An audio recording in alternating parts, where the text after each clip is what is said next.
नमस्कार, मी पंजाब डॉक्टर सर्व शेतकऱ्याला सांगू इच्छितो की राज्यामध्ये यावर्षी मात्र दिपावलीत पाऊस येणार आहे म्हणून हे देखील लक्षात घ्यायचं।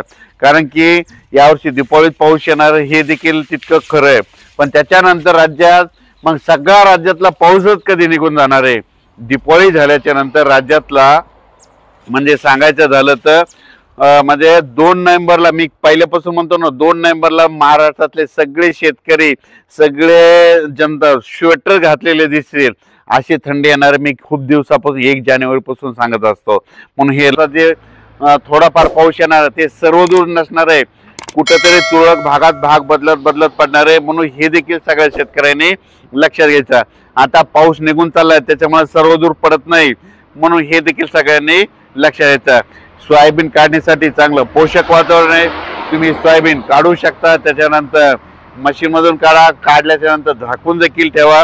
काय होत असतं की हे पाऊस गेल्यामध्ये उघडल्याच्या नंतर देखील काय होतं असतं, स्थानिक वातावरण तयार होऊन काय होतं थोडाफार पाऊस येऊ शकतो, म्हणून हे देखील लक्षात घ्यायचं।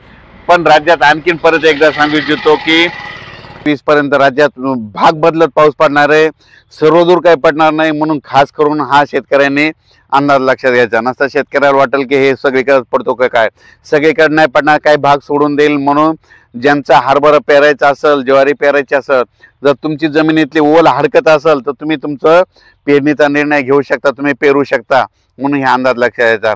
पण राज्यात आता ज्यांच्या काही सोयाबीन काढणं चालू आहे, राज्यातल्या सर्व शेतकऱ्याला सांगू इच्छितो त्या दरम्यान दररोज वेगवेगळ्या भागात पाऊस पडणार आहे, म्हणून हा अंदाज लक्षात घ्यायचा। 16 ऑक्टोबरला तो पाऊस काय होणार आहे, इकडे यवतमाळ जिल्हा, नांदेड जिल्हा, लातूर जिल्हा, परभणी जिल्हा, हिंगोली जिल्हा, धाराशिव जिल्हा, सोलापूर जिल्हा ह्या पट्ट्यामध्ये सुरुवात होणार आहे। 17 ऑक्टोबरला काय परत काही भागात पडणार आहे, 18ला पुन्हा दुसरा वेगळा भाग देणार आहे। असं करत करत 19, 20, 21, 22 पर्यंत राज्यात विखुरलेला स्वरूपाचा पाऊस पडणार आहे, म्हणून हा अंदाज लक्षात घ्यायचा। खूप काही मोठा पडणार नाही, मुसळधार काही पडणार नाही, म्हणून हा अंदाज लक्षात घ्यायचा। राज्यातल्या सर्व शेतकऱ्याला सांगू इच्छितो की आता पाऊस आता परतीचा आहे, आता हे शेवटचाच पाऊस आहे, आता पाऊस निघून जाणार आहे आणि 2 नोव्हेंबरला मध्ये चांगली थंडी येणार आहे। म्हणून राज्यातल्या सर्व शेतकऱ्यांनी अंदाज लक्षात घ्यायचा। ज्यांचं सोयाबीनचं शेत खाली झालं असं तुम्ही तुमचं पेरणी करू शकता। त्याच्यानंतर ज्वारी पेरायची तर ज्वारी पेरू शकतात, हरभरा पेरू शकतात, ओल हडकत असेल तर पेरू शकतात। पेरणीचा निर्णय तुम्ही तुमचा स्वतः घ्या, पेरायचा का नाही ते ठरवा।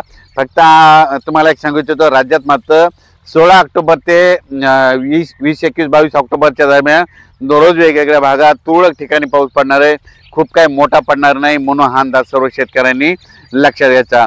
हा केवळ अंदाज कशामुळे दिला की राज्यातल्या सर्व शेतकऱ्याचं सोयाबीन काढणं चालू आहे, कोणाचं सोयाबीन उघड्यावर आहे, मका देखील उघड्यावर कापून ठेवलेली। तर तुम्ही काय करा, 16 तारखेपासून झाकण्याची तयारी ठेवण्याची तयारी करावी। आणि हे पाहू शकता आम्ही देखील हे सोयाबीन काढलं, हे रोटर देखील करणं चालू आहे। तर आता लगेच आम्ही देखील आता पेरणी 1-2 दिवसात लगेच सुरू देखील करणार आहे। आता ह्या 2 दिवसाच्या नंतर हे देखील आता याचे रोटावेटर सगळं झाल्याच्या नंतर पेरणीचा आम्ही देखील निर्णय घेणार आहेत, म्हणून हा अंदाज लक्षात घ्यायचा। परत काय झालं, आता कांद्याचे म्हणजे ते बी टाकणं चालू होतं। कांदेवाल्या शेतकऱ्याला सांगू इच्छितो की आता कांदा टाकण्यासाठी देखील पोषक वातावरण आहे, कारण की झाला आता पाऊस, आता हे शेवटचा आहे, शेवटचा पाऊस सगळीकडे जास्त पडत नसतो।